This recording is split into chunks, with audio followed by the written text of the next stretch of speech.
ako isa sa lead convener kagabi 12 a.m. in the morning pumasok ang at least isang dosinang police mostly from Manila with a search warrant, and I was shocked kasi if they are to file a case against me of cyber libel, bakit nila kukunin yung cellphone ko if they have the evidence? Kasi normal sa case, if you have the evidence, you have to show the court that you have an evidence and arrest me. Ito na mo, stupid talaga eh. Kapag na-issuehan ka na ng search warrant, ibig sabihin nakapagpakita na ng ebidensya na at the very least, preponderance of evidence. At the very least, magpapatunay na ginawa mo talaga yung bagay na ginawa mo, na inaakusahang ginawa mo. At the very least, hindi man beyond reasonable doubt yan, pero nakakita na ang korte ng pagpapatunay, most probably yung post niya sa Facebook. Judge, ito po yung kanyang post. Hingi po ang search warrant para malaman ko po kung ito po ba,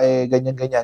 That's part of the investigation. Wala kang magagawa. Parte talaga yan ng investigation. Kung na-issuehan ka na ng search warrant, valid na yan. May nakita ng ebidensya. Dadagdagan lang nila yung ebidensya na meron na sila. Fake news now, iyak later ang kwento ni June Abines. Ulitin ko ang mga DDS kasi mahilig mag-fake news eh. Kaya fake news now, iyak later. Yan ang napala ni June Abines, mga kotsero. Punta muna natin yung kaso ni June Abines. Ito kasi nabalita kanina. Okay, ito yung sabi sa balita, mga kotsero. Duterte supporter binweltahan ni General Torre sa fake news. Binweltahan ni Philippine National Police Criminal Investigation Group o CIDG Director Brigadier General Nicolas Torre, si Ernest June Abines, isa umanong supporter ni dating Pangulong Rodrigo Roa Duterte, matapos kumpiskahin ng general ang cellphone ni Abines na ginamit umano sa pagpapakalat ng fake news na na-ospital ang police official. Actually, kulang nga yung search. Dapat isama nyo rin si Fugitive, si Jason. Sama nyo na rin si Dada.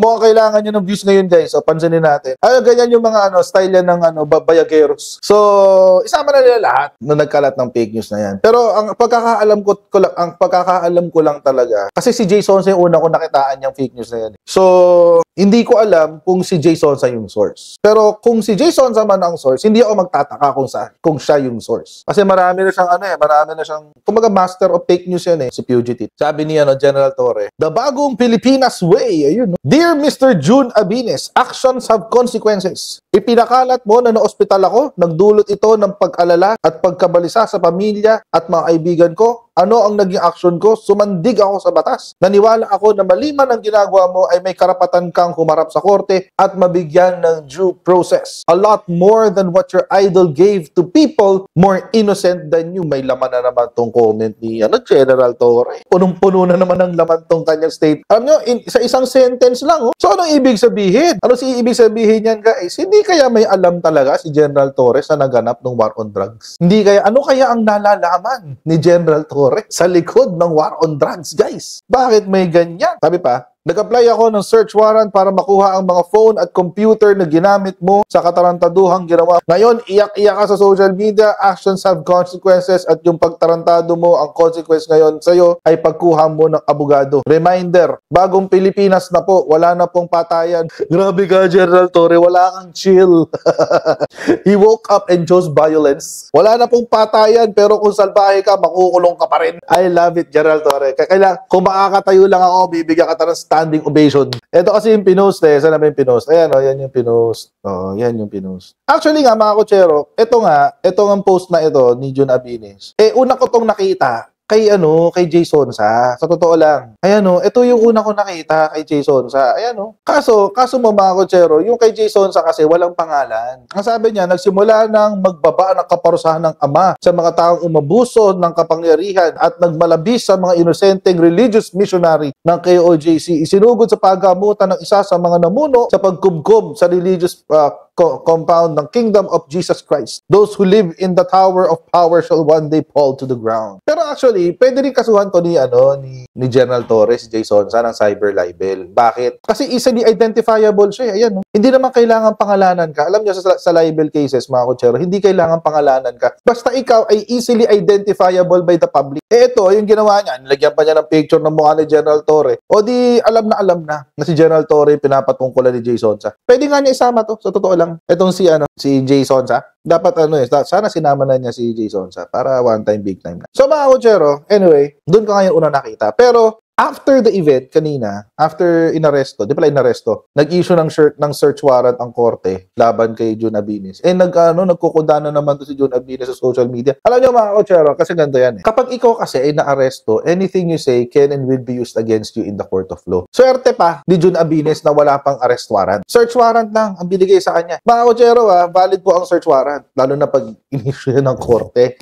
Ibig sabihin, nakitaan ho ng probable cause ng korte para issuean si General Torre ng search warrant. Pinayagan ng korte si General Torre na, sige, search mo siya. Kung may makuha ka na bagay, search mo lang, ang pwede mo lang i-search ay ang computer niya at ang kanyang cellphone. Kung meron kang makuha na ebidensya para sa kaso mo, ay good for you, swerte mo. Kung wala kang makuha, malas mo. Panoorin natin ngayon yung reply nito ni Jun Abinis. Kasi mukhang kailangan, alam mo, word of advice, Jun Abinis. Kung naririnig mo man to, alam ko busy to mag-rally mamaya. Pero kung makakarating man sa'yo to, alam ko DDS ka, tanga ka, bibigyan kita ng konting nuggets of wisdom. Duterte bubulager ka so matik na yun na tanga ka. Bibigyan kita ng konting word of advice. Manap ka na ng abogado. As early as now. Marami kayong abogado dyan sa partido nyo. Baka pilitin mo mag-pro bono si Trixie, pilitin mo mag-pro bono si Amid, kung wala kang pera, di ba? Pilitin mo mag-pro bono si Torion, sino ba? Si Gasolito, pangalan niya? Si Topacio, si Topacio, yan. Word of advice, kumuha na ng abogado at manahimik ka. Awa ng Diyos, manahimik ka kung gusto mong hindi lumala ang sitwasyon mo. Ako, isa sa lead convener kagabi, 12 a.m. in the morning, pumasok ang at least isang dosinang police, mostly from Manila, with a search warrant. And I was shocked kasi if they are to file a case against me of cyber libel, bakit nila kukunin yung cellphone ko if they have the evidence? Kasi normal sa case, if you have the evidence, you have to show the court that you have an evidence and arrest me. Ito na mo, stupid talaga eh. Kapag na-issuehan ka na ng search warrant, ibig sabihin nakapagpakita na ng ebidensya na at the very least, preponderance of evidence. At the very least, magpapatunay na ginawa mo talaga yung bagay na ginawa mo, na inaakusahan ginawa mo. At the very least, hindi man beyond reasonable doubt yan, pero nakakita na ang korte ng pagpapatunay, most probably yung post niya sa Facebook. Judge, ito po yung kanyang post. Hingi po ang search warrant para malaman ko po kung ito po ba, ganyan.